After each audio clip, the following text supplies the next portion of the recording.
Vamos abrir as nossas Bíblias no capítulo 2 de Lucas. Lucas 2.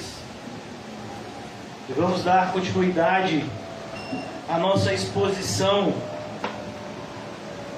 passeando por esse cântico tão bonito que é o Cântico de Simeão. O título da nossa mensagem de hoje é, como muitas vezes tem sido, uma reflexão, para que nós venhamos a entender que toda passagem da Bíblia, ela tem uma aplicação prática nas nossas vidas. E não é diferente no dia de hoje. Então o título da nossa mensagem é Como o crente vê o mundo. Por exemplo, nós que estamos passando por esse período totalmente atípico, que é o período de pandemia, onde as pessoas usam máscara, todo mundo está preocupado com álcool em gel, muitas pessoas preocupadas em tomar vacina, e pessoas ficando doentes, pessoas morrendo da Covid, e esse é o mundo. Nos últimos meses tem sido assim. Mesmo com a descoberta das vacinas, continua esse clima, de insegurança no mundo inteiro. E no nosso país também. Mas enquanto cristãos, não somente no nosso país, mas no mundo inteiro, os cristãos do mundo inteiro, essa mensagem também é para eles. Somos uma única família. Nós devemos enxergar o mundo de maneira bíblica e não de maneira a aceitar aquilo que o próprio mundo tem a dizer a seu respeito. Então o Cântico de Simeão, ele mostra isso. Jesus, ele veio ao mundo em uma época onde o verdadeiro judaísmo, por assim dizer, havia se perdido. Ao longo de uma série,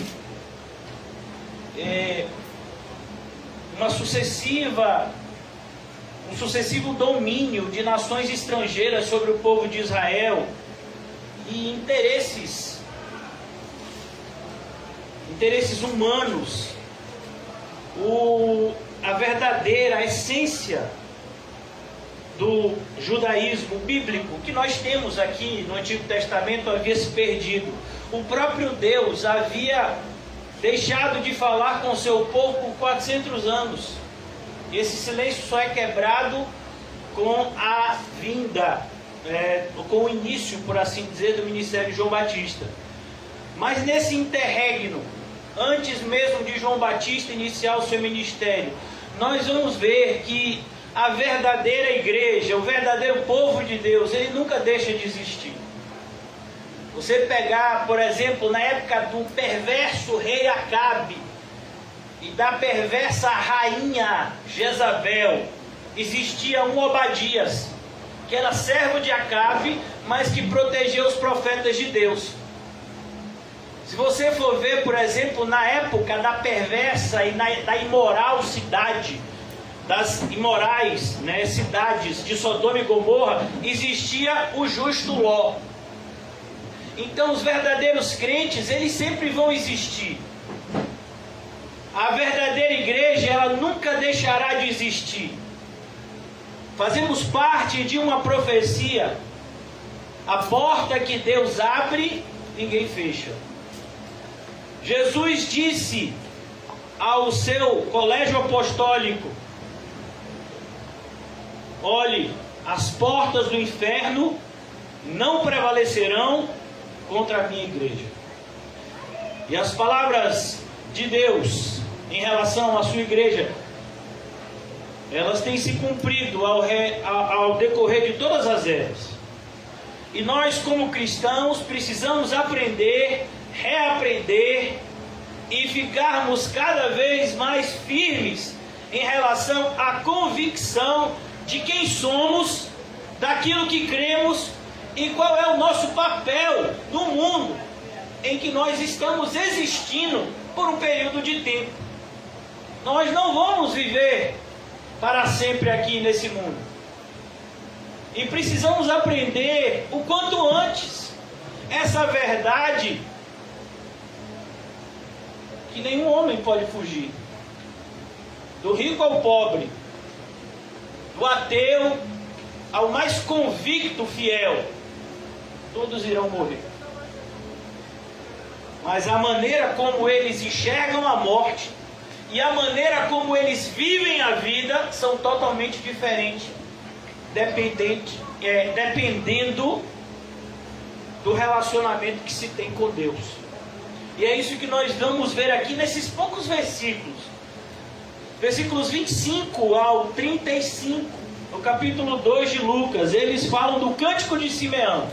E Simeão é um paradigma, ele é um exemplo do verdadeiro cristão.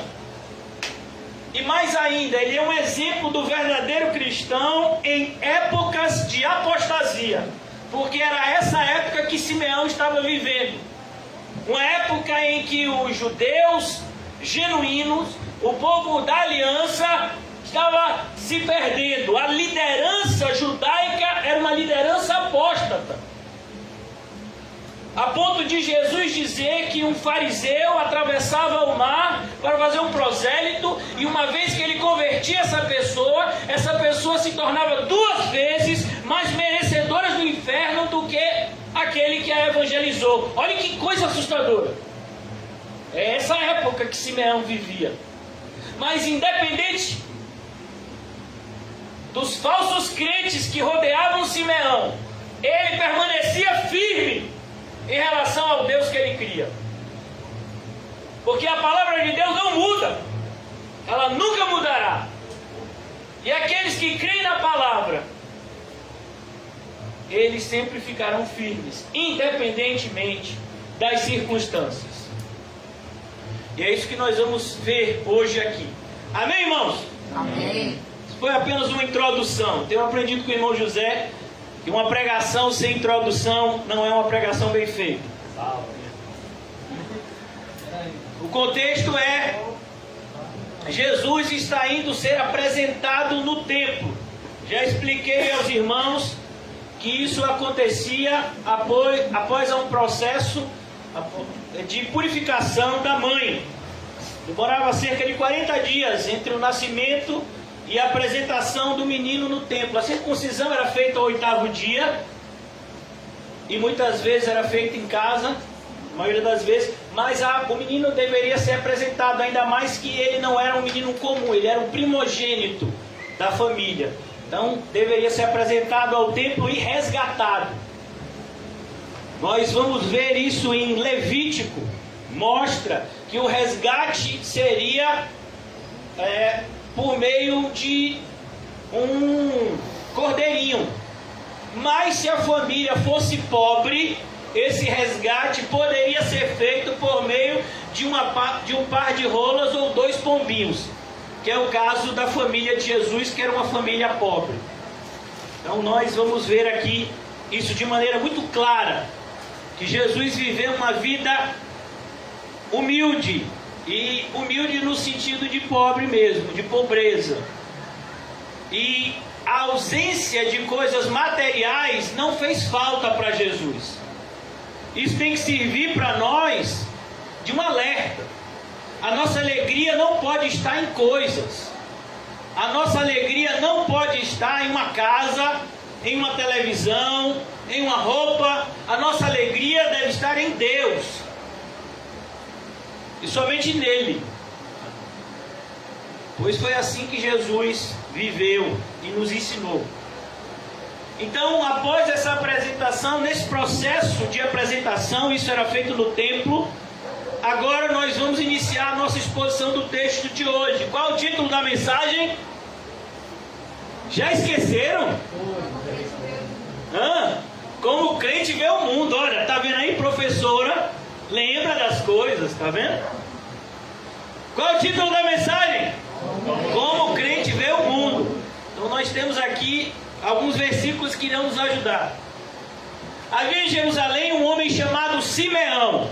E é bonito isso. A gente podia dizer acerca dos dias atuais. Há em Salvador uma pequena igreja no bairro do Alto das Pombas, onde algumas pessoas ainda se preocupam em viver o verdadeiro evangelho. Isso é uma realidade. Não para o nosso orgulho, muito pelo contrário, mas para colocar em nós uma intensa responsabilidade. Porque se de fato nós somos essa igreja que quer preservar e perseverar no verdadeiro evangelho, não temos nada do que nos orgulhar, mas temos muito a trabalhar. Trabalhar duro, para que a luz não se apague, para que o sal não perca o sabor, para que por se multiplicar a maldade do mundo, o nosso amor não se esfrie também. Isso não é motivo de orgulho, mas é motivo de responsabilidade para um cristão verdadeiro, como é o caso de Simeão. Havia em Jerusalém um homem chamado Simeão. O que Lucas está dizendo? Lucas está falando o que eu disse a vocês aqui no começo, que mesmo naquele ambiente onde a maioria dos judeus havia deixado de lado o que representava de fato o judaísmo, um relacionamento correto com Deus Criador. A maioria dos judeus havia se esquecido disso e praticavam apenas uma religião baseada em rituais mortos, muito parecido com o catolicismo e até com o evangelicalismo moderno, onde as pessoas acreditam que meros rituais são capazes de salvar ou de produzir algum tipo de efeito benéfico. Havia em Jerusalém um homem chamado Simeão, homem este justo e piedoso. Eu acho isso tão bonito, irmãos, porque um cristão verdadeiro, ele não pensa muito alto acerca de si mesmo, mas quem testemunha dele é o Senhor. A gente vê isso aqui no caso de Simeão, como nós vamos ver no caso de João Batista. Quando o Sinédrio enviou representantes para perguntarem a João quem ele era, João disse: eu não sou ninguém, eu sou apenas uma voz que clama no deserto, endireitai os seus caminhos para a vida do Senhor. Imagine. Aí João é preso e as pessoas começam a dizer: rapaz, eu acho que João não era esse profeta todo, ele está preso, ele vai morrer daqui a pouco. Então vem Jesus e diz: sabe quem é João? Sim, sei, João. Ele era para a gente, pensava que ele era profeta. Alguns até cogitaram que ele fosse o Messias. Mas Jesus disse: ele é o maior homem nascido de uma mulher. Imagine. Os amigos de Ló pensaram uma série de coisas acerca de Ló feias, mas o testemunho de Deus acerca de Jó era um homem íntegro, correto, que se desviava do mal. Quem dá esse testemunho é nada menos do que o próprio Deus. Já imaginou? Se Deus desse esse testemunho a seu respeito e a meu respeito, ai, irmão, chega a me arrepiar. Se Deus falar metade disso de mim, eu choro. Tenho coragem mais nunca de abrir a boca. Já pensou Deus olhando para o mundo inteiro e dizendo: está vendo meu servo ali? Meu servo. Se Deus me chamar de servo, eu já me tremo. Isso é um cristão. Ele se vê sempre pequeno, para que o próprio Deus diga, o faça ou o use poderosamente. Deus fez isso na história, muitas vezes. Nós vemos, por exemplo, no caso do rei Davi. Antes de ser rei, ele cuidava das ovelhas do pai, antes de se tornar adulto. Ele foi ungido rei de Israel, mas nem o seu pai acreditava nisso.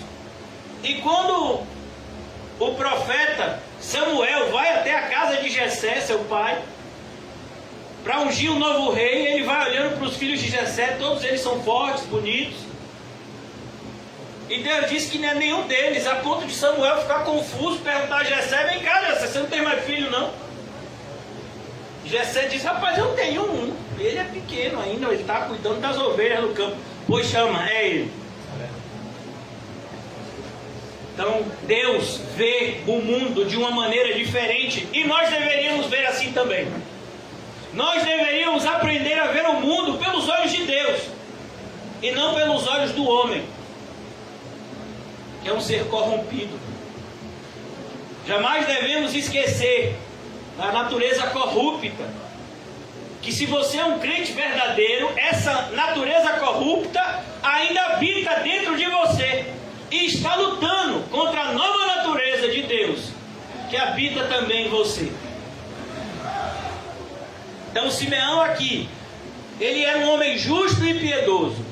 Esse testemunho é do próprio Espírito Santo, pois é o Espírito Santo que é o escritor da Bíblia. Ele usou homens diferentes. Aqui no caso, por exemplo, Lucas é o único gentil de toda a Bíblia que escreveu livros inspirados pelo Espírito Santo. Todos os demais escritores da Bíblia são judeus, inclusive os próprios apóstolos. Havia em Jerusalém um homem chamado Simeão. Para os irmãos que chegaram, nós estamos em Lucas 2, 25. Havia um homem em Jerusalém chamado Simeão, um homem justo e piedoso, que esperava a consolação de Israel. Ele esperava a consolação de Israel. A ideia aqui do texto é, ele esperava o Messias, ele esperava o Consolador, ele esperava o Redentor. Perceba que a frase que Lucas fala para descrever a vida de Simeão: Simeão, o que você está esperando, Simeão, da vida? Eu estou esperando o meu Redentor. Simeão diria isso de você.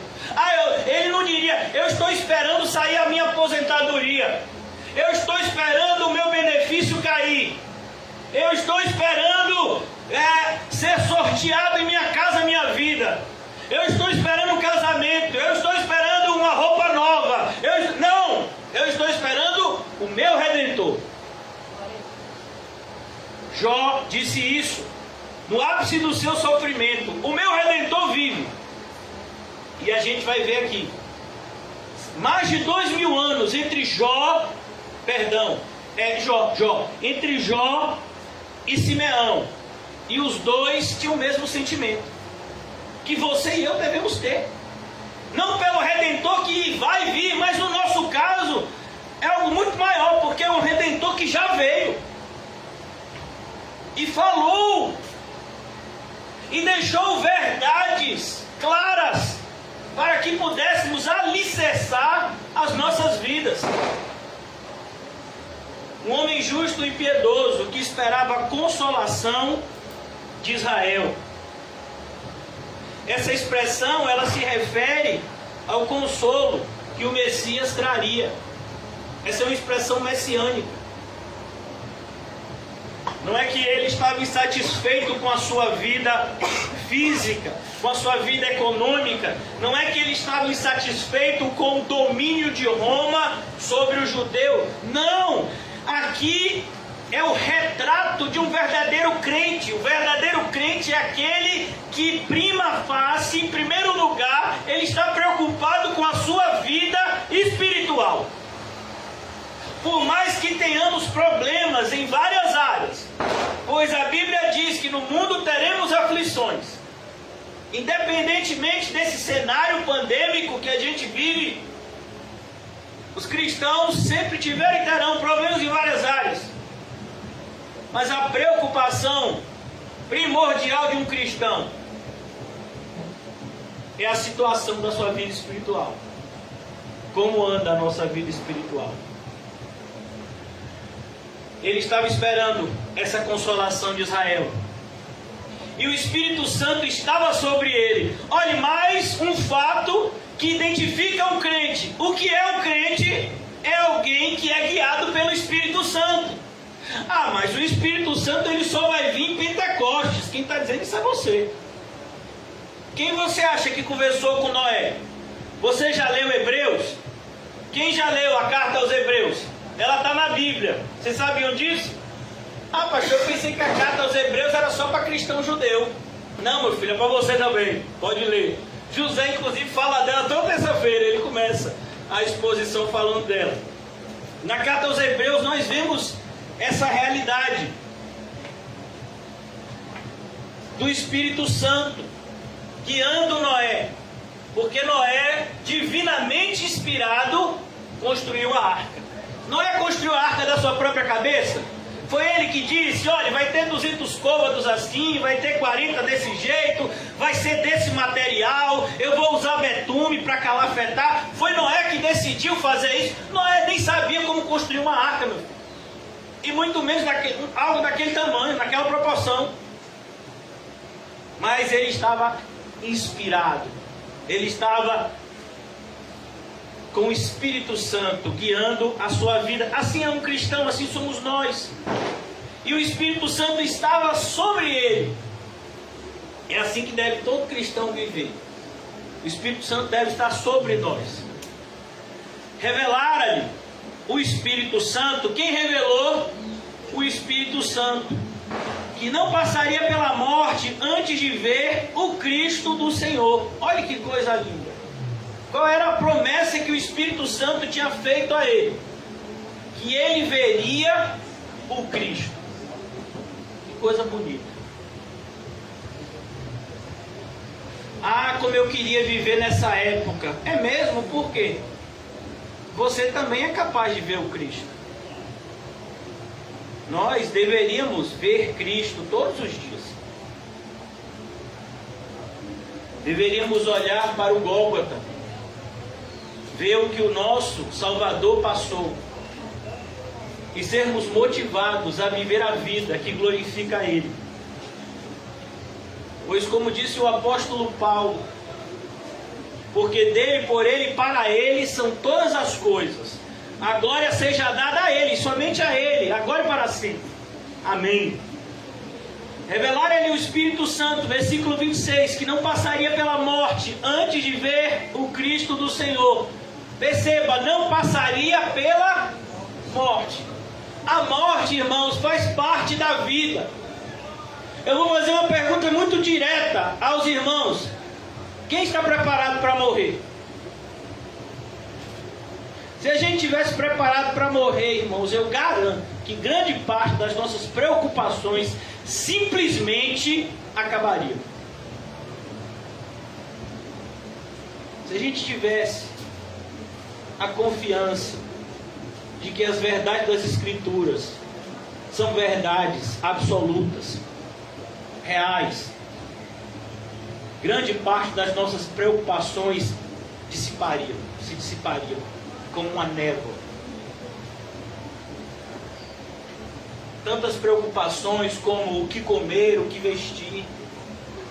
Quando eu vejo gente, por exemplo, me falando o tempo todo, colegas meus, pessoas do mundo, pessoas até do Evangelho. Uma vez uma pessoa disse para mim, eu acho que no ano passado, por que você não faz um plano de aposentadoria privada? Eu digo, meu filho, eu não sei se eu vou estar vivo amanhã. Não, Varão, mas a gente tem que precaver. Meu irmão, se você tem um plano de aposentadoria, se Deus te revelou que você vai viver tanto assim, viva desse jeito. Mas a mim não me foi revelado isso. Tantas pessoas preocupadas, imagine. Uma vez eu conversei com uma pessoa que disse, eu falto 10 anos para me aposentar. E eu disse, é mesmo? Você acredita que você vai viver esse tempo todo? A pessoa fica assim, rapaz, esse camarada fica jogando louco barraca. Eu já fiz meus planos de aposentadoria, vou pegar uma casa na linha verde, e vou ficar, sabe, de frente para o mar. Eu soube que lá em Aracaju as coisas são mais baratas, vou conversar com o Moadas para ver se arranja um terreno bom. E aí vou botar uma rede, vou ficar lá tranquilo, orando, louvando e esperando Deus me lançar no inferno. Não, pastor, isso não. Se você acha que suas férias começam nesse mundo, se você acha que sua aposentadoria é aqui nesse mundo, então para o céu que você não vai. O cristão está trabalhando para Cristo até o último dia de vida, até o último suspiro. Imagine um cristão, nos seus últimos suspiros, morrendo de Covid. O médico vem até ele e diz, diga meu filho, fale o que é que você quer me dizer. Doutor, arrependa-se, creia em Cristo Jesus.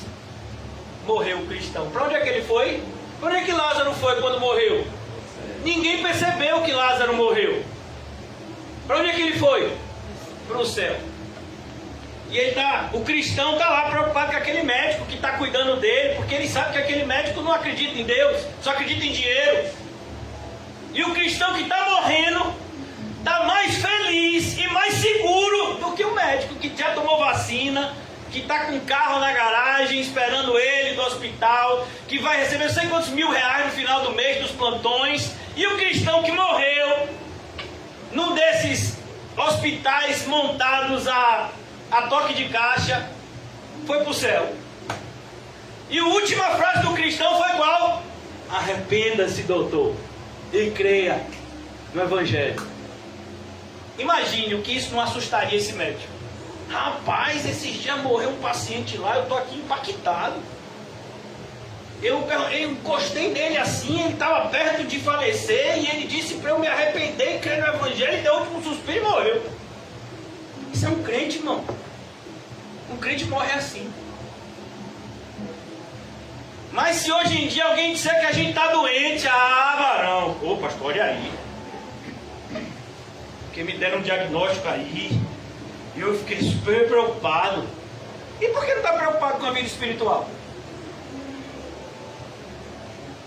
Então, olha que coisa bonita. Revelaram ao Espírito Santo que não passaria pela morte antes de ver o Cristo do Senhor. Ele não tinha medo de morrer. E o Espírito disse, olha, você vai morrer, mas antes você vai ver o Messias. Que alegria para esse Senhor. O Senhor de idade. Movido pelo Espírito, foi ao templo. Olha que coisa bonita. Qual foi o motivo que te trouxe à igreja hoje? Só pode ser um. Movido pelo Espírito. A pessoa não pode vir para a igreja por nenhum outro motivo que não seja ser movido pelo Espírito para glorificar a Cristo, como verdadeiros adoradores que adoram o Pai em Espírito e em verdade. Se o seu motivo é outro, então você está no lugar errado. Movido pelo Espírito, foi ao templo. O templo ainda tem valor para algumas pessoas. Movido pelo Espírito, foi ao templo. E quando os pais trouxeram o menino Jesus para fazerem com ele o que a lei ordenava, todo aquele processo sacrificial que era feito no Antigo Testamento e que Cristo cumpriu cabalmente. Todas as leis cerimoniais judaicas foram cumpridas em Cristo. Elas eram a sombra, elas apontavam para Cristo. Não é que elas deixaram de valer, não, é porque elas cumpriram o seu propósito. É como, por exemplo, irmãos, quando a mulher está grávida, a mulher então, o que acontece no útero da mulher? Forma-se uma coisa que se chama placenta, não é isso mesmo? Se eu estiver errado, as mulheres aqui me corrigem. E o bebê, ele cresce na placenta, não é assim? É ou não é? Mas depois que a mulher teve o filho, a placenta continua a existir? Não. Qual era o propósito da placenta? Era armazenar o bebê. Enquanto o bebê dá o tempo de gestação, a placenta se rompe e o bebê, acontece o que com ele? Ele nasce. Então é a mesma coisa. A lei cerimonial, ela servia para apontar para Cristo e para nos mostrar toda a santidade e reverência que nós devemos ter para com o Messias, para com o Cristo de Deus, Jesus. Então aqui, movido pelo Espírito, Espírito com E maiúsculo, foi ao templo. E quando os pais trouxeram o menino Jesus para fazerem o que a lei ordenava, todo esse ritual, irmãos, ele é descrito no Antigo Testamento. Você pode ver isso em Levítico, capítulo 12. Simeão o tomou nos braços e louvou a Deus, dizendo, olha que coisa bonita. Simeão teve a oportunidade de tocar em Deus. Que coisa, né? Agora olha que coisa interessante. Simeão tocou em Deus, mas os guardas que bateram em Jesus também tocaram em Deus. E aí eu quero perguntar para você hoje, como você tem tocado em Deus? Como Simeão? Ou como os guardas que bateram em Jesus? Ou como os guardas que pregaram pregos em Jesus? Ou como o guarda que atravessou a lança para ver se ele já tinha morrido? Como foi que você tocou em Jesus? Todos nós temos a oportunidade de tocar em Cristo, pela fé. Fazemos isso como cristãos. Mas podemos fazer isso para a glória de Deus ou para a ira de Deus, dependendo da forma como você faz. Olha que coisa interessante. Essa parte aqui, irmãos, essa passagem aqui do capítulo 2 de Lucas é uma passagem que, para que a gente tenha uma compreensão dela, é importante a gente conhecer um pouco do Antigo Testamento e também, e um dos livros que mais nos ajuda a conhecer o Antigo Testamento, um dos livros do Novo Testamento, é o livro de Hebreus. Olha que coisa linda. Abra no capítulo 9 do livro de Hebreus, rapidamente.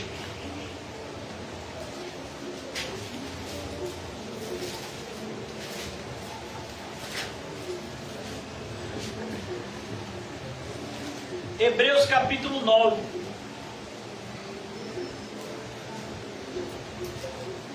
A partir do versículo 23, vai falar justamente sobre a eficácia perfeita do sacrifício de Cristo.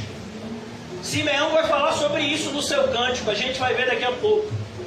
Versículo 23, Hebreus 9, 23. Era necessário, portanto, que as figuras das coisas que se acham nos céus se purificassem com tais sacrifícios, mas as próprias coisas celestiais com sacrifícios a eles superiores. Porque Cristo não entrou em santuário feito por mãos, figura do verdadeiro, porém no mesmo céu, para comparecer agora por nós diante de Deus, a intercessão perfeita de Cristo, e nem ainda para se oferecer a si mesmo, muitas vezes, como o sumo sacerdote cada ano entra. Ah, é? Ele está com defeito.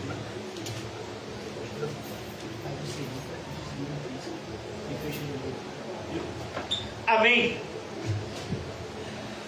Vamos lá, onde é que eu estava? Versículo 25. Nem ainda para se oferecer a si mesmo, muitas vezes, como o sumo sacerdote, cada ano entra no Santo dos Santos com sangue alheio. Não é o que o sumo sacerdote fazia no Antigo Testamento? Todo ano, num dia que os judeus até hoje respeitam, né, como o dia do arrependimento, ou o dia do perdão para eles. O sumo sacerdote entrava no templo e aspergia sangue sobre eles, sobre os utensílios sagrados e sobre todo o povo. Ora, neste caso, seria necessário que ele tivesse sofrido muitas vezes desde a fundação do mundo. Agora, porém, ao se cumprirem os tempos, se manifestou uma vez por todas para aniquilar pelo sacrifício de si mesmo o pecado. E assim como aos homens está ordenado morrerem uma só vez, vindo depois disto o juízo, assim também Cristo, tendo se oferecido uma vez para sempre, para tirar os pecados de muito, aparecerá segunda vez, sem pecado, aos que aguardam a salvação. Amém, irmãos? Agora, versículo 26 do capítulo 10. Capítulo 10 agora, versículo 26. Porque se vivermos deliberadamente em pecado... Perceba, eu tive que ler o capítulo 9, o final, para que você entendesse o que eu vou falar agora. Perceba como o sacrifício de Cristo é um sacrifício perfeito. É um sacrifício que é feito de uma vez por todas. A regeneração, irmãos, não é algo que é feito todos os dias. A regeneração é algo que é feito uma vez só. A santificação, não. A santificação por seu turno é algo que dura a vida cristã inteira aqui na terra. Mas a regeneração não. A regeneração é apenas uma vez. Então ele diz, porque se vivermos, capítulo 10, versículo 26, porque se vivermos deliberadamente em pecado, o que é viver deliberadamente em pecado? É você pecar abertamente, sem nenhum tipo de arrependimento. Depois de termos recebido o pleno conhecimento da verdade, depois de termos sido evangelizados e compreendermos as verdades essenciais do Evangelho. Já não resta sacrifício pelos pecados. Pelo contrário, olha que coisa, pelo contrário, certa expectação. Não é fé, é expectativa. Certa expectação horrível de juízo e fogo vingador, prestes a consumir os adversários. Adversários de quem aqui no caso? De Deus. Sem misericórdia morre pelo depoimento de 2 ou 3 testemunhas quem tiver rejeitado a lei de Moisés.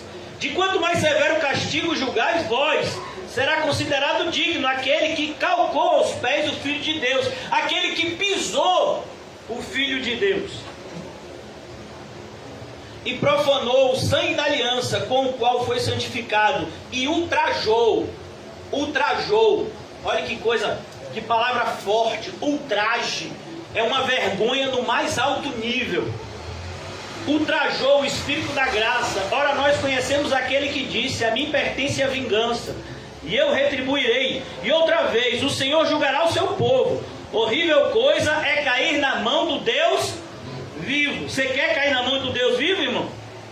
Só vou lhe dizendo que até os diabos, até os demônios têm medo disso. Horrível coisa é cair na mão do Deus vivo. Por isso que Simeão está mostrando aqui, voltando para Lucas 2. Porque, irmãos, o cristão se sente tão direcionado e motivado a ocupar-se com a sua vida espiritual. Porque ele sabe da importância. Irmãos, deixa eu lhe dizer uma coisa. Pare de mentir para você mesmo. Aquilo que a gente ama, pode ter certeza que vai ser onde nós vamos gastar a maior parte do nosso tempo. Onde nós iremos gastar a maior parte dos nossos bens. Por exemplo, você já viu pessoas que fazem coleção? Aqui no Brasil isso não é muito comum, mas nos Estados Unidos é muito comum as pessoas que fazem coleções de coisas. Coleções de carta, de beisebol, de futebol, coleções de figuras. Pessoas chegam a pagar pequenas fortunas por cartas, por figuras raras.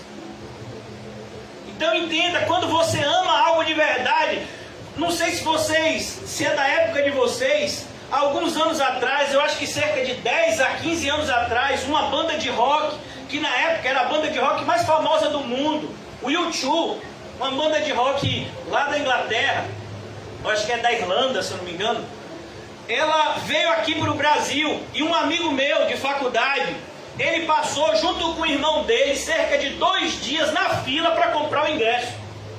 Ele comprou uma passagem para São Paulo, ficou acampado na fila, comprou o ingresso, depois que comprou o ingresso, tirou foto comemorando que comprou o ingresso para assistir o show. Você imagina isso? Isso é quando você ama alguma coisa. Isso é gostar de alguma coisa. Agora deixa eu lhe perguntar, você ama a igreja? Ama mesmo? Você ama a igreja? Porque esse amigo meu, eu sei que ele ama esse U2 aí. E você ama a igreja? Ah, é claro, está aqui dentro. É mesmo. Ah, então você está com problema se está só aí dentro. Porque Tiago disse que a fé sem obras é o quê? Morta. Me diz aonde está a sua fé. Tiago disse que a fé dele ele mostrava. Você sabe o que se diz a respeito desse Tiago? Sabe como ele era conhecido? Tiago joelho de camelo. Você queria esse adjetivo? Joelho de camelo. Ele passava tanto tempo em oração, e ele era pastor da igreja de Jerusalém. Ele passava tanto tempo em oração que os joelhos dele começaram a criar uma crosta. E aí chamavam ele de joelho de camelo. Aí ele diz: você diz que tem fé? Me mostra. Você tem fé, não tem? O que a sua fé mudou na sua vida? Me diga aí.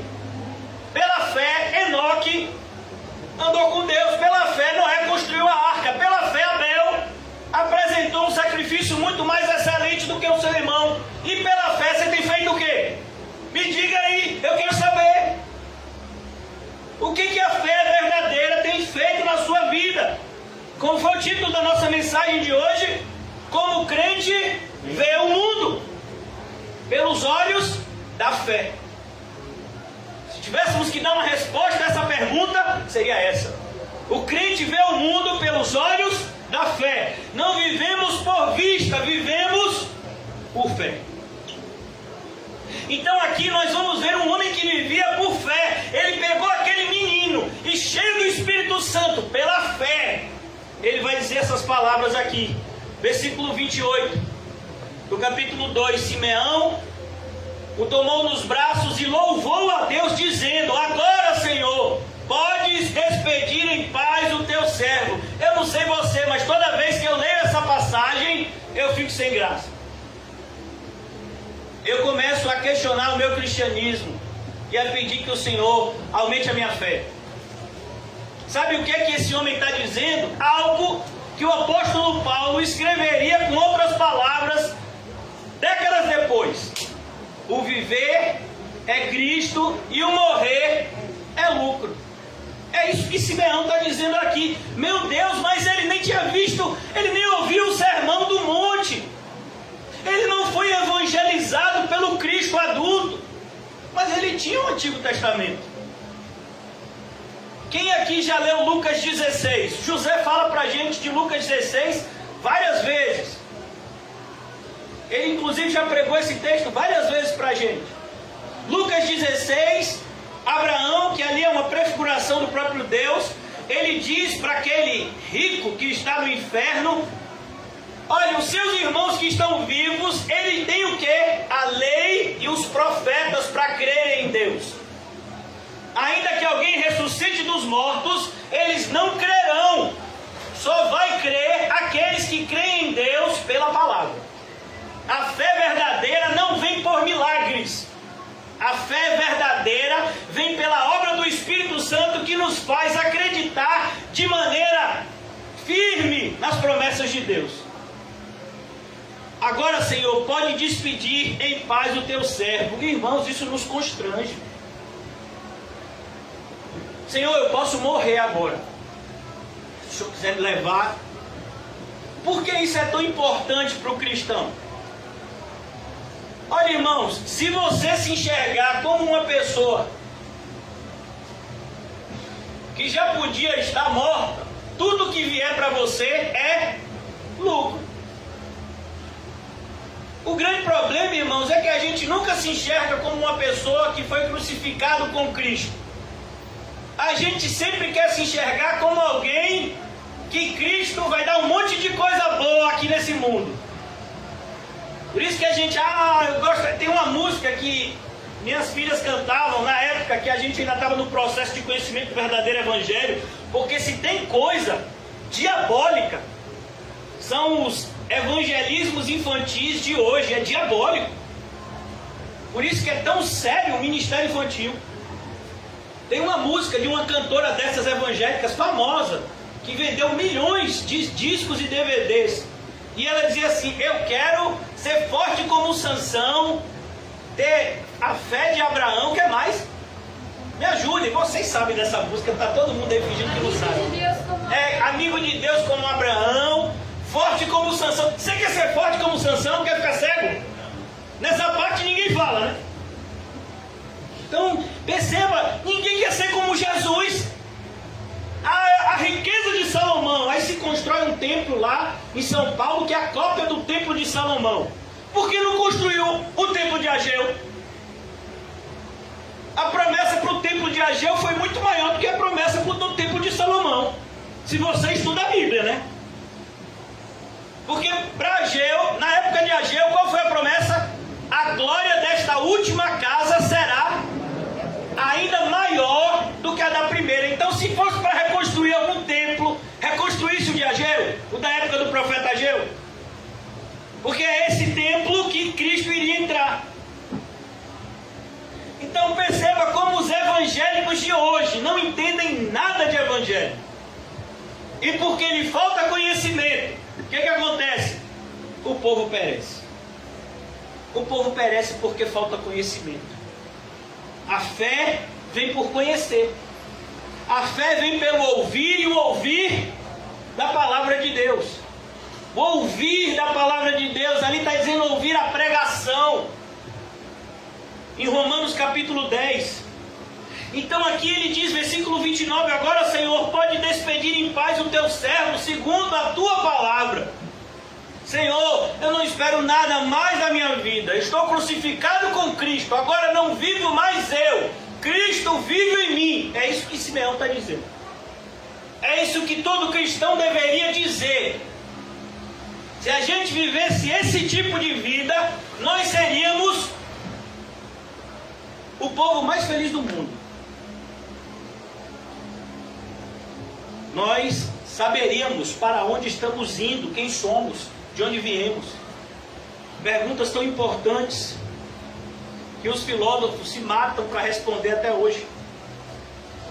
Versículo 30, porque os meus olhos já viram a tua salvação. Mais uma afirmação que deve estar presente na vida de todo crente. Todo crente é alguém que foi salvo. Eu estava perdido e fui achado. Eu estava morto e agora eu tenho vida. Não é assim na parábola do filho pródigo? O seu irmão estava perdido e foi achado. Ele estava morto e reviveu. Foi assim que John Newton escreveu o hino mais cantado da fé evangélica, Graça Maravilhosa. E ele descreve o seu processo de conversão dessa forma: eu era cego, mas agora eu vejo. Mas nós vivemos uma triste realidade de evangélicos perdidos dentro da igreja, completamente perdidos. Porque os meus olhos já viram a tua salvação. Perceba, irmãos, o seu relacionamento com Cristo tem que ser pessoal. Você só vai conseguir amar o seu próximo se você amar Jesus acima de todas as coisas. Se você não colocar Cristo em primeiro lugar, você nunca vai conseguir ter um relacionamento saudável com ninguém. Todo relacionamento vai ser um relacionamento destrutivo. Porque os meus olhos já viram a tua salvação. E eu pergunto, você já teve essa experiência? Essa experiência de salvação? Como eu já disse aqui algumas vezes, uma coisa é saber que Jesus Cristo é Salvador. Outra coisa é saber que Jesus Cristo te salvou. Te salvou, de maneira pessoal. Só quem pode responder isso é você, irmão. E se você responder isso de maneira falsa, quem vai sair prejudicado é você. Porque os meus olhos já viram a tua salvação, a qual preparaste diante de todos os povos. Olha que coisa bonita. Ele está falando da salvação e agora ele está falando da soberania exaustiva de Deus no mundo. E que coisa interessante, ele está dizendo aqui, a qual preparaste diante de todos os povos. Mas olha que coisa interessante, Israel está sendo dominada pelo Império Romano. Mas ele está dizendo, não é o Império Romano que manda no mundo não, quem manda no mundo é Deus. E esse bebê aqui que eu estou segurando, é Deus homem, é o Filho de Deus, é Ele que manda de verdade. Tudo foi feito por Ele e nada foi feito sem Ele. Você acredita na soberania de Deus? Se você acredita, meu filho, então você tem paz. A pessoa olha para você e diz, você está gordo. Socorro. Você está magro. Você está careca. Você está isso, você está aquilo. É impressionante como as pessoas se preocupam com a nossa aparência, né? Ninguém chega perguntando, vem cá, meu irmão, como é que está a sua vida espiritual? E aí quer dizer que essa semana você orou? Quer dizer que essa semana você pegou certo na Bíblia? Quer dizer que essa semana Deus te usou? Como foi? Me diga aí. E aí, varão, comeu o que hoje? Como foi a feijoada? Oh, Jesus. Rapaz, essa chuva, o telhado aguentou? Perceba como as nossas preocupações, elas são tão carnais. Impressionante isso. Por isso que muitas vezes a enfermidade é uma bênção, a escassez é uma bênção. muitas vezes, por meio de acontecimentos que no primeiro momento são desagradáveis, nós vemos a bênção de Deus nos acordando. Vocês já viram um desfibrilador? Alguém sabe o que é isso? Um desfibrilador é um aparelho que usa para dar choque numa pessoa que teve parada cardíaca. Meu filho, você já tomou choque? Quem já tomou choque? É bom tomar choque?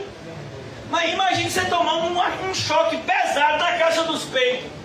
Você já viu nos filmes, o choque é tão forte, chega a caixa torácica, pula. Mas por que aquilo ali? Para o coração voltar a bater. E muitas pessoas voltam. O coração volta a bater. Olha que coisa. A qual preparaste diante de todos os povos, luz para a revelação dos gentios. Que coisa interessante. Mesmo naquele processo de apostasia da maioria dos judeus, o Espírito Santo está falando por intermédio de Simeão, dizendo que o Cristo é a salvação para todas as pessoas, para pessoas, do mundo inteiro. Todos os povos, línguas e nações crerão em Cristo. Pessoas de todos os povos, línguas e nações crerão em Cristo. Por isso, se não for o versículo mais conhecido do Novo Testamento é: porque Deus amou o mundo de tal maneira que deu a vida do seu Filho unigênito, para que todo aquele que nele crê não pereça, mas tenha a vida eterna. É uma pena que a maioria das pessoas para aí, porque logo depois diz: porém aquele que não crê está condenado. Luz para a revelação aos gentios e para a glória do teu povo Israel. Qual é a glória do povo judeu? O povo judeu, irmãos, é o povo que trouxe o Messias ao mundo. Olha que coisa linda. Mas é tão triste a realidade que ele veio para os seus, mas os seus não receberam. Mas aqueles que o receberam, deu-lhes o poder de serem feitos filhos de Deus. Se você prestar atenção no livro de Atos, você vai perceber que a igreja, até mais ou menos capítulo 7, 8, 9, é formado somente por judeus. Primeira vez que o evangelho é pregado aos gentios é por meio de Pedro, quando vai para a casa de Cornélio. E Cornélio, ele não era um judeu, mas era já temente a Deus. Mas pessoas que não tinham qualquer relacionamento com o Deus de Israel só vão começar a conhecer o evangelho por meio do ministério de Paulo. Paulo é que vai começar a pregar, que vai descer para a Ásia, que vai à Europa, pregando o evangelho para pessoas que nunca ouviram falar do Deus de Israel, e serão salvos, como é o caso do escritor dessa carta, que era grego. Imagine, Lucas era um médico grego. Ele não somente creu em Cristo, mas ele foi usado pelo próprio Cristo para escrever a sua palavra. Olha que coisa interessante. Luz para a revelação dos gentios, aos gentios, e para a glória do teu povo, ou glória do teu povo de Israel. Versículo 33, já concluindo. E estavam o pai e a mãe do menino admirados do que dele se dizia. Olha que coisa interessante. Como assim eles estavam admirados? Irmãos, eu vou lhe dizer algo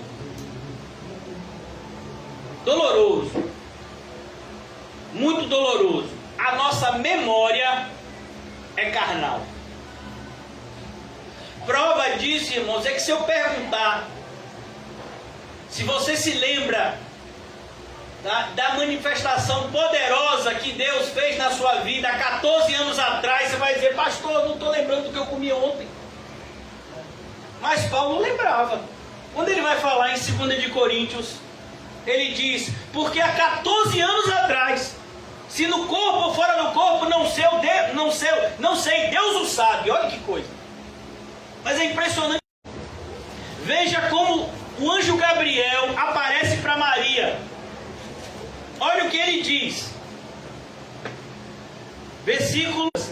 Mais uma vez aqui, Maria agora, ela vai até a casa de Isabel, ainda no capítulo 1. Versículo 42. Exclamou em alta voz, aqui é Isabel. Isabel, por meio do filho dela, João Batista, que está cheio do Espírito Santo, ela exclama: bendita és tu entre as mulheres, bendito é o fruto do teu ventre. E de onde me provém que venha visitar a mãe do meu Senhor? Olha que coisa, essa palavra Senhor é a palavra que é usada para Deus. De onde é que vem me visitar a mãe daquele que é Deus? Como é que é isso? Então, perceba, Maria ouviu tudo isso, irmão. Mas é impressionante, a gente ouve tantas coisas acerca de Deus e passa apenas algumas horas, alguns dias, parece que a gente esqueceu tudo. Impressionante. Pois logo que me chegou aos ouvidos a voz da tua saudação, a criança estremeceu de alegria dentro de mim. Bem-aventurada a que creu, porque serão cumpridas as palavras que lhe foram ditas da parte do Senhor. Então, irmãos, a gente tem que tomar muito cuidado para que a gente não tenha que ouvir a repreensão que está lá na carta aos Hebreus. Olha, vocês já deviam ser mestres pelo tempo decorrido, mas ainda precisam ser ensinadas como criancinhas. Na carta aos Coríntios, o apóstolo Paulo faz a mesma repreensão à igreja de Coríntios. Eu queria falar com vocês como espirituais, mas eu não posso, porque vocês são carnais demais. Já imaginou isso? Então a gente tem que crescer, irmãos. Parar de ficar nesse ciclo vicioso. Irmãos, alguém aqui já repetiu de ano? É isso. É uma sensação horrível, não é? Eu nunca repeti de ano, não, irmãos. É misericórdia de Deus. Mas assim, eu tive colegas, né, que repetiram de ano e eu via no olho deles a frustração de ter que ver tudo aquilo que ele já tinha visto. E a frustração de muitas vezes no intervalo você vê os seus colegas do ano passado, eles agora estão numa turma, um ano à sua frente. Olha que frustração. Você quer viver debaixo desse tipo de frustração? Então a gente tem irmãos que tem tempo de igreja, que já tem tempo de crente, que já deveriam estar num processo de estar ajudando, mas ainda está dando trabalho. Pelo amor de Deus, que é isso? Versículo 33, estavam o pai e a mãe do menino admirados do que dele se dizia. Por que você está admirado, José e Maria? Você não já sabia disso, não? Você não já sabia, não já foi dito? Não desceu ainda pela sua cabeça? Quem aqui nunca leu na Bíblia a expressão não vos preocupeis com o dia de amanhã? Quem nunca leu? Nunca leu? Quem já leu mais de 10 vezes isso? Quem já leu mais de 100? Quem já leu mais de 500? Eu levanto. Agora eu quero perguntar, e quem acredita? E quem vive? Não vos preocupeis com o dia. Se eu perguntar para vocês, se eu for conversar com cada um de vocês pessoalmente, 99% das preocupações de vocês são com o dia de amanhã. Mas não está escrito: não vos preocupeis com o dia de amanhã. Ah, pastor, amanhã eu tenho um dia que você não sabe. Mas está escrito: não se preocupe. Ô pastor, eu sei que está escrito, varão, mas não é assim não. E é como então? Por que você acha que foi escrito isso? Não andeis ansiosos por coisa alguma. O que é coisa alguma? Alguém sabe me dizer? Coisa alguma é o quê? Coisa alguma. Rapaz, eu estou ansioso com o negócio que vai... Oh, tá errado. Não andeis ansiosos Percebe, irmão? A gente é igual a José e Maria aqui. A gente ouve umas coisas assim. Não, o pastor falou na igreja ali. O senhor é meu pastor. Não me faltará. Eu peguei aquela palavra para mim. Você pegou agora. Agora.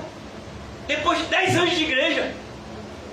Depois de ter ouvido 300 vezes só na igreja esse versículo. Agora é que desceu pro coração que o Senhor é o seu pastor. E que nada lhe faz. Agora! Meu Deus! Então a gente tem que entender, irmãos, a gente tem que ver o mundo pelos olhos da fé, mas para que a gente veja o mundo pelos olhos da fé, irmãos, a gente tem que praticar a fé. A gente tem que exercitar a fé. Como é que você aprende a tocar violão? Me diga aí. Hã? Como é que você aprende a tocar violão? Diga aí, Rodolfo. Você pode aprender a tocar violão pela internet? Pode. Sem violão, sem nada. Você pode até aprender a tocar violão, o camarada dizendo, bote o dedo aqui, você botando no violão. Mas você sem violão, pode aprender a tocar violão? Pode? Não pode não? Uma vez eu vi um desses filmes, e aí tinha alguém perguntando, vem cá, tem alguém daqui, era um grupo de pessoas que estavam passando por uma situação perigosa, alguém de vocês sabem pilotar um avião? Aí tem um camarada que levanta a mão e diz, eu sei. Aí ele foi, você tirou o brevet aonde? Ah, eu tenho 10 mil horas de PlayStation. Você voava com um camarada desse, irmão? Mas só se o Espírito Santo falasse. Ainda mais eu que não gosto de voar. Imagine, onde foi que ele aprendeu a voar? No simulador de voo do PlayStation. Pelo amor de Deus. Você já viu alguma faculdade à distância de medicina? Você já viu alguma? Você seria operado por um médico que fez o curso dele à distância? Salva. Vou cortar aqui. Pera aí, deixa eu ligar na aula aqui do YouTube que eu... Como é? Corta onde? Aqui? Pera aí. Para aqui. Para aí. Dá pausa aqui que eu vou cortar agora. Você seria operado por um médico assim?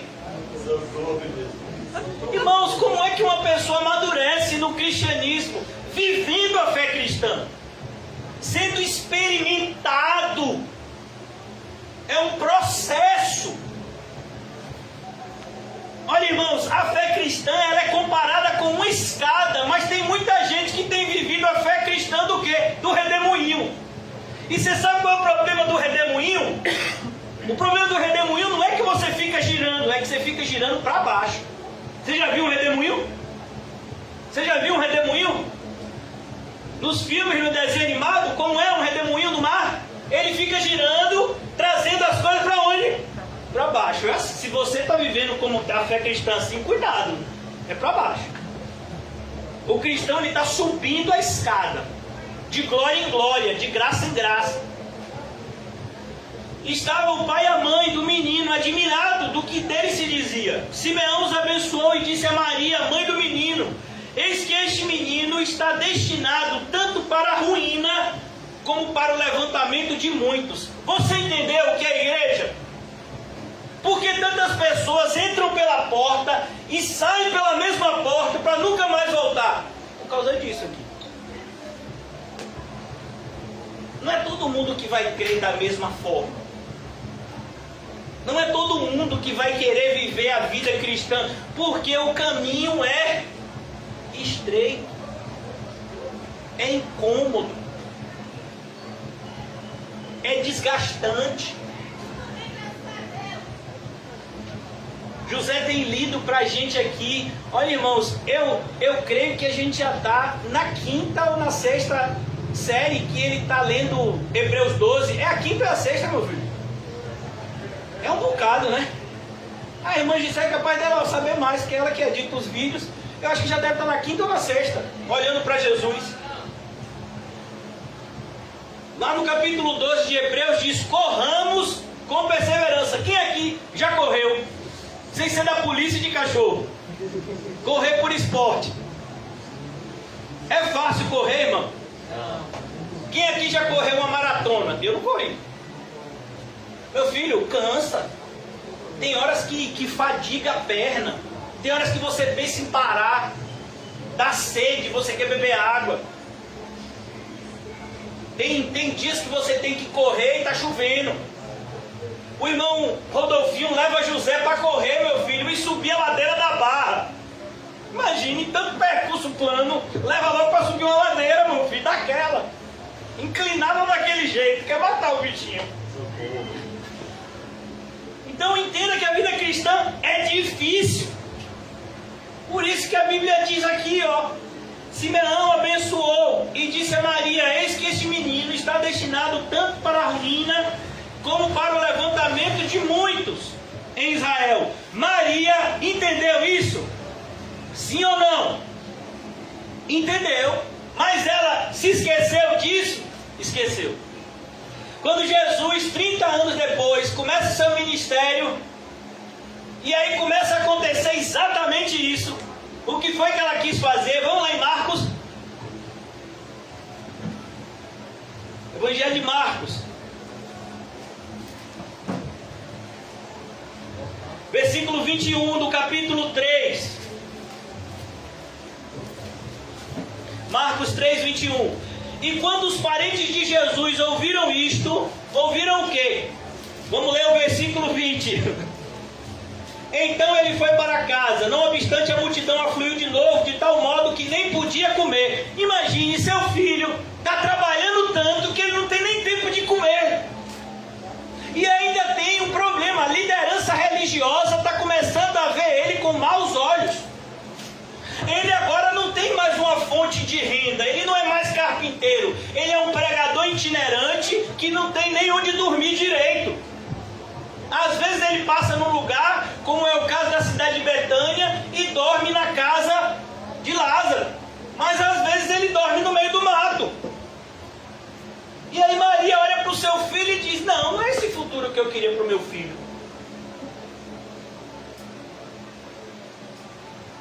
Jesus não podia nem comer.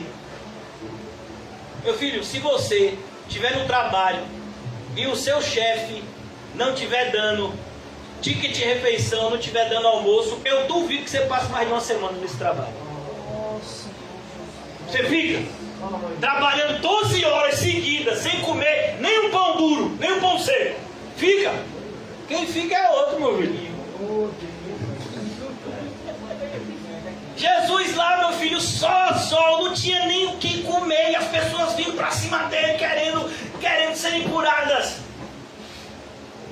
E quando os parentes, versículo 21, quando os parentes de Jesus ouviram isso, quem eram os parentes de Jesus? A gente vai ver isso. No versículo 31, nisto chegaram sua mãe e seus irmãos.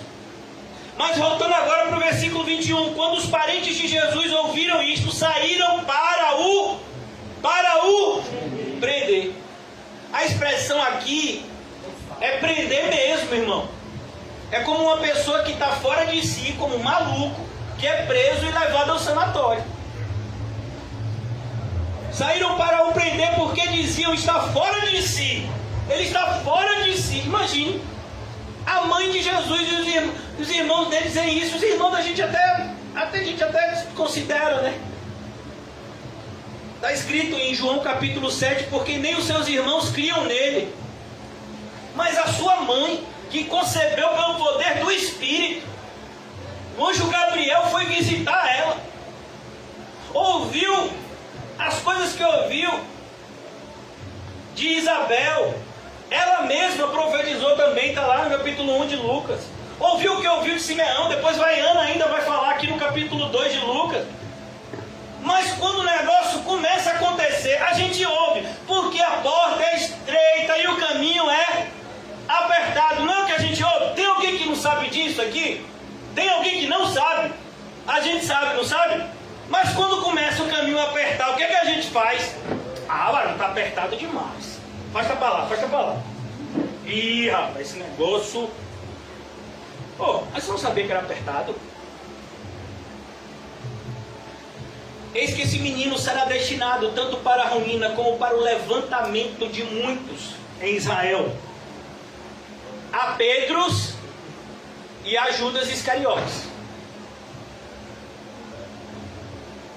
e para ser alvo de contradição. Olha que coisa. As pessoas vão ouvir o mesmo sermão, mas vão reagir de maneira diferente. Que coisa. Vão ouvir a mesma palavra, mas vão reagir de maneira totalmente diferente. A semente é a mesma, mas o solo, 4 tipos diferentes. É o que Jesus coloca na parábola do semeador. Versículo 35. Também uma espada traspassará a tua própria alma. Olha que coisa. Esse menino vai crescer, vai ser morto, e uma espada traspassará a sua alma. Percebeu? Não é o seu corpo apenas, é o sofrimento que ele passa no Gólgota. Quando ele sua gotas de sangue. Também tua alma traspassará, também uma espada traspassará a tua própria alma, para que se manifestem os pensamentos de muitos corações. O coração, ele fica onde, meu irmão? Dentro ou fora do seu corpo?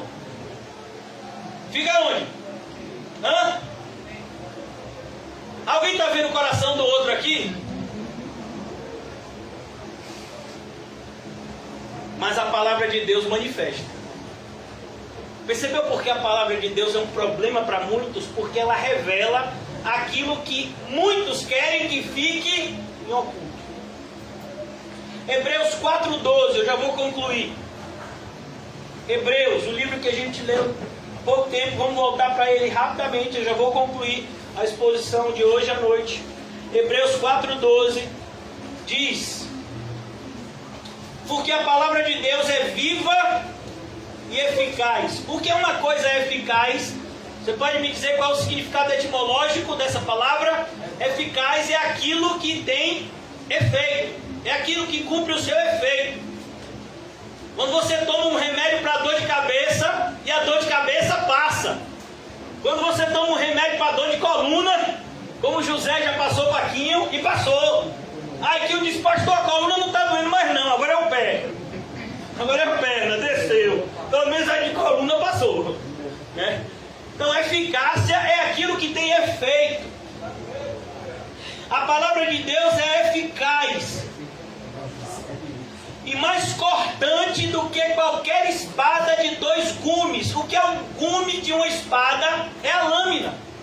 A ideia é que vocês já devem ter visto, por exemplo, é comum que uma faca que a gente usa em casa, normalmente ela tem lâmina apenas em um lado, não é assim? Mas ele está dizendo: não, essa espada é diferente, ela tem lâmina dos 2 lados. Significa que aonde ela tocar, corta. Olha o perigo de se pregar a palavra de Deus. É por isso que tanta gente foi morta por causa disso. Ela é a espada que tem 2 gumes. Ela penetra, ela entra dentro da onde? Do corpo? Não, da alma. Onde nenhum instrumento humano pode chegar, a palavra de Deus chega. Na alma. É por isso que Paulinho diz: pastor, hoje eu vou levar uma alma para o culto. Aí eu pergunto: o corpo vem também? Nós somos uma alma e temos um corpo, não o contrário. Nós somos uma alma. E aqui ele diz: penetra até o ponto de dividir a alma e espírito. Olha que coisa.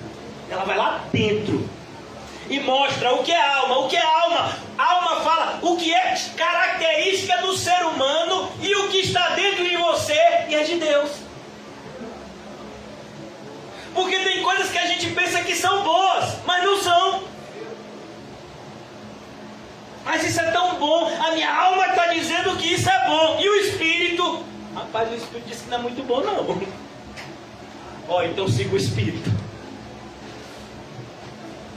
Alma e Espírito, juntas e medulas.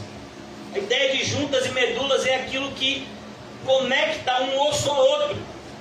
E é apta para discernir. A palavra de Deus é o único instrumento do mundo que é apta. O que é uma coisa apta?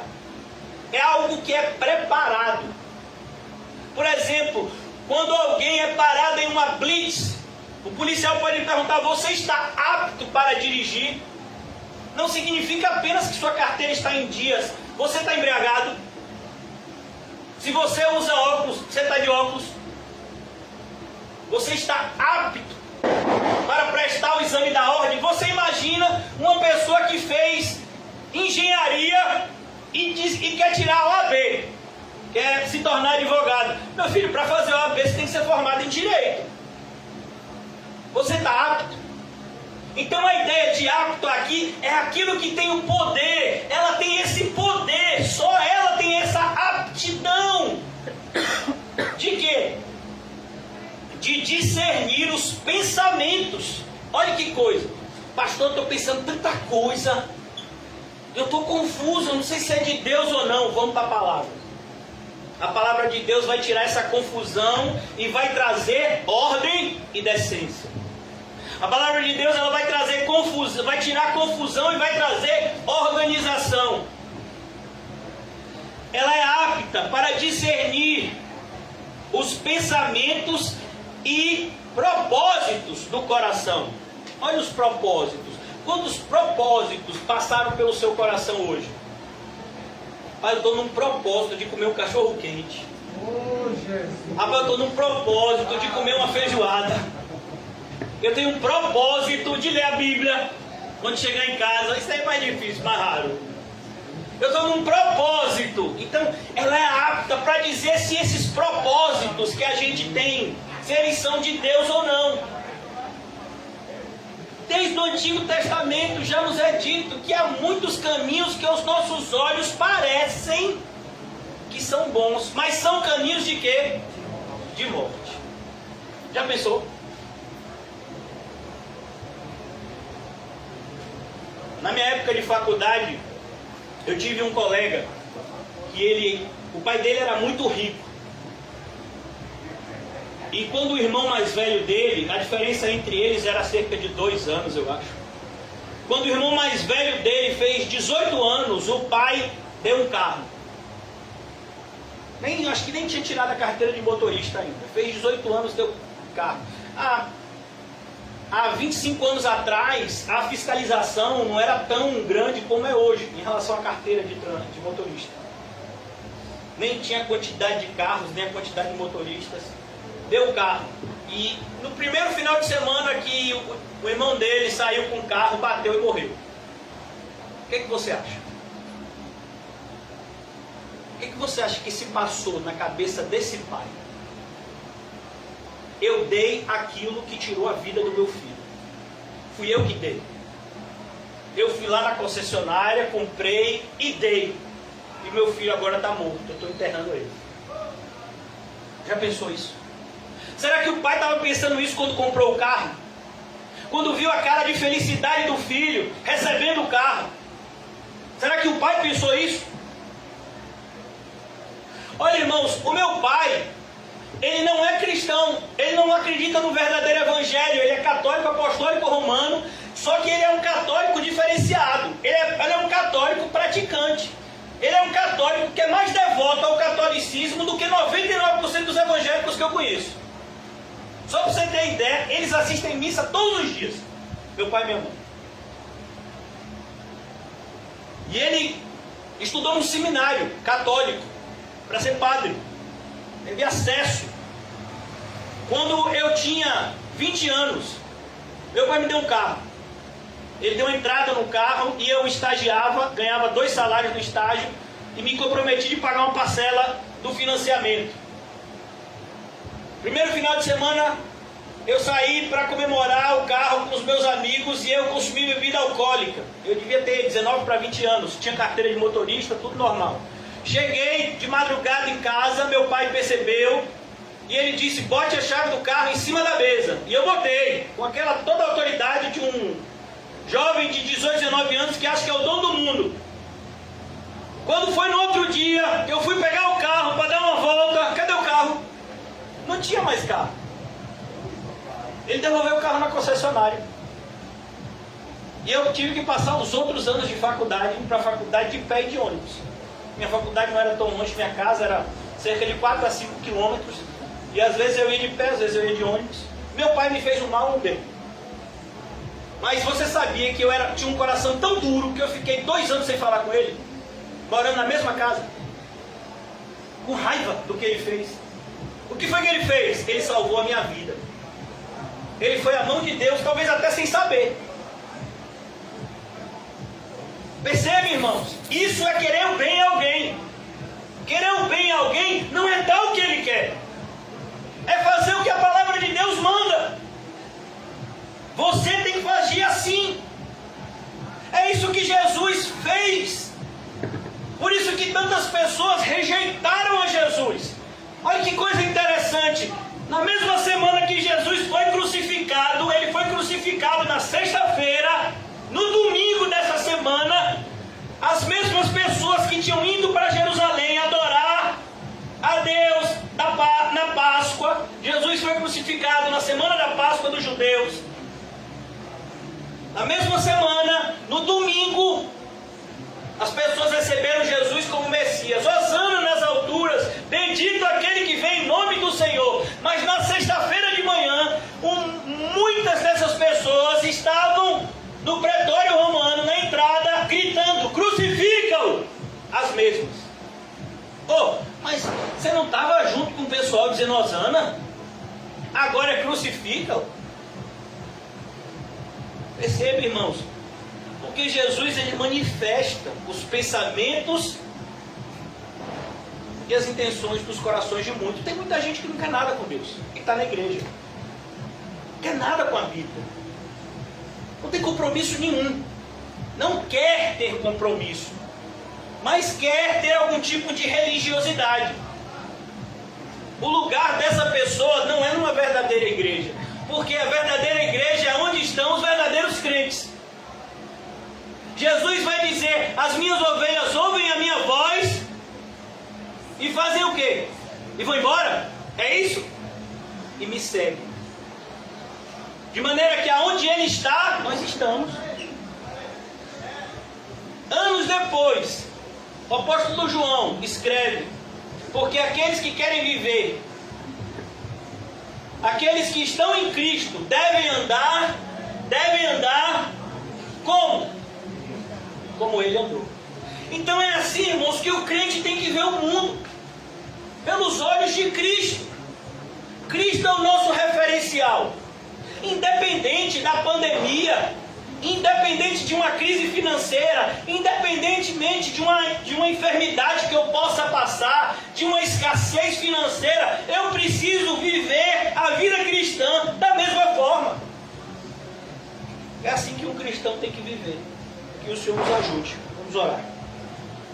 Ó Deus, o Senhor nos sonda e nos conhece, Senhor. Só o Senhor é capaz de enxergar o coração de cada um de nós. Por isso nos ajuda, Senhor, a agirmos sinceramente no nosso relacionamento contigo. Ajuda-nos a entender, Senhor,